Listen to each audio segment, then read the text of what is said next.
Mabilis siyang sumugod sa kalaban. Nataranta ang kalaban, at bago pa ito makaganti, ay wala na itong buhay. Hindi makapaniwala ang ibang bandit sa nangyari. Sabi ng captain na siya na ang bahala sa priest. Sinabihan niya ang mga kasamahan niya na tulungan siya pagkatapos nilang paslangin muna ang mga natitirang kalaban. Inatake ng captain si Marnak. Ngunit si Marnak ay chill lang, at tila ba hindi nahihirapan. Tinanong ni Marnak si Mother kung gaano kadaming daliri niya i-rate ang captain ng bandit. Ngunit bigla na lamang umatake ulit ang captain. Si Mother ay nagbigay ng rating na 2.5 daliri. Napaisip si Marnak na ang bandit na ito ay kasing lakas ng lalaking pumugot sa kanyang ulo. Napatawa na lamang si Marnak dahil napaka-unbalanced ng game na ito. Ginamit ng captain ang lahat ng kanyang lakas upang putulin ang espada ni Marnak. Tuwang-tuwa naman ang captain sa naging resulta, isinaad niya na ito ang dahilan kung bakit Frost Steel ang ginagamit niya bilang espada. Idinagdag ng captain na papakawalan niya si Marnak dahil ito na ang huli nilang trabaho sa lugar na ito. Ngunit umayaw si Marnak. Isinaad ni Marnak na kapag umalis silang mga bandit ngayon mismo, ay hindi na sila mahihirapan pa. Hindi makapaniwala ang captain sa mga pinagsasabi ni Marnak. Magsasalita pa sana si Marnak nang biglang may palasong bumaon sa ulo niya.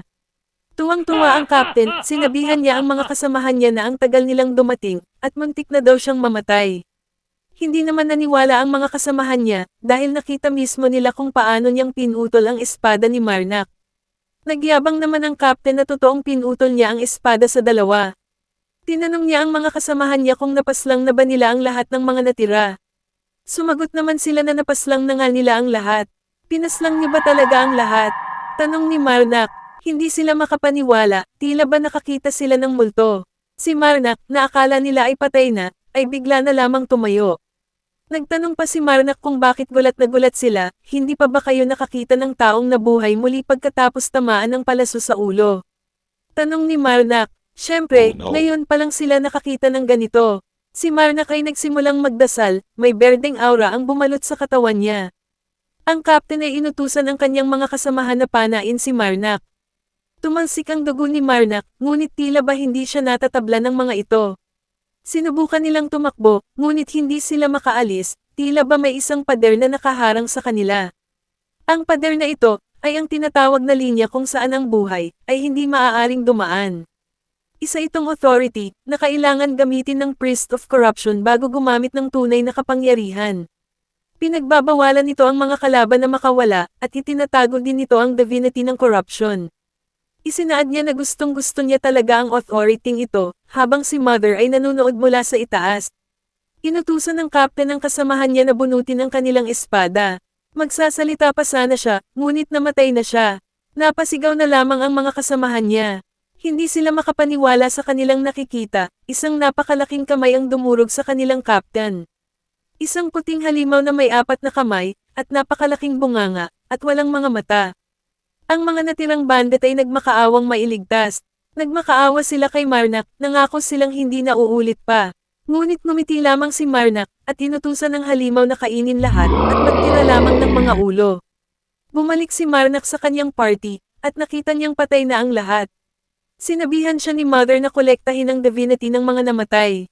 Ngunit isinaad ni Marnak na kapag ginawa niya iyon, ay maglalaho ang mga katawan dito. At pag nag-imbestiga na ang guild, ay siguradong pagdududahan sila. Napansin niyang humihinga pa si Pierre. Nagdesisyon si Marnak na iligtas si Pierre sa tulong ng kapangyarihan ni Mother, upang tumaas ang kanyang reputasyon. Sa isang lugar na hindi natin alam, isang priest na babae ang hawak-hawak ang holy relic na baso. Nagtanong ang babae kung ano ang nangyari sa taong nagnakaw ng relic na ito. Sumagot naman ang lalaki, na doon rin mismo, ay pinugutan ng ulo ang magnanakaw. Ngunit iniwan nila ang katawan dahil nauubusan na sila ng supply. Nagsalita ang priest na babae, na simula ngayon ay mag-pilgrimage siya, o pupunta siya sa isang paglalakbay sa banal na lugar. Nagulat ang lalaki, dahil napakabiglaan naman ata ng desisyon. Nagtanong ang lalaki kung ito ba ay dahil sa prophecy. Sumagot ang priest na oo, dahil nga ito sa prophecy, at dahil na rin may tao siyang kailangang puntahan. Balik naman kay Marnak, pasan-pasan niya ang walang malay na si Pierre. Nalaman rin natin na 10 taon na ang nakalipas, lahat ng mga religious order, o mga simbahan, ay nakatanggap ng prophecy.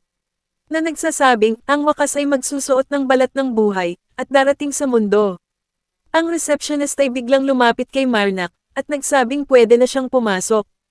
Habang naglalakad, ay nagsalita ang receptionist, hindi siya makapaniwala na napakalakas pala ni Marnak. Sinabihan niya din si Marnak na ang guild na ang bahala sa ulo na daladala niya. Tinanong niya din si Marnak kung meron ba siyang matutulugan ngayong gabi. Dahil kung wala, ay pwede siyang makitulog sa kanyang lugar. Namula na lamang si Marnak, at si Mother ay galit na galit, at nagsisigaw ng murder.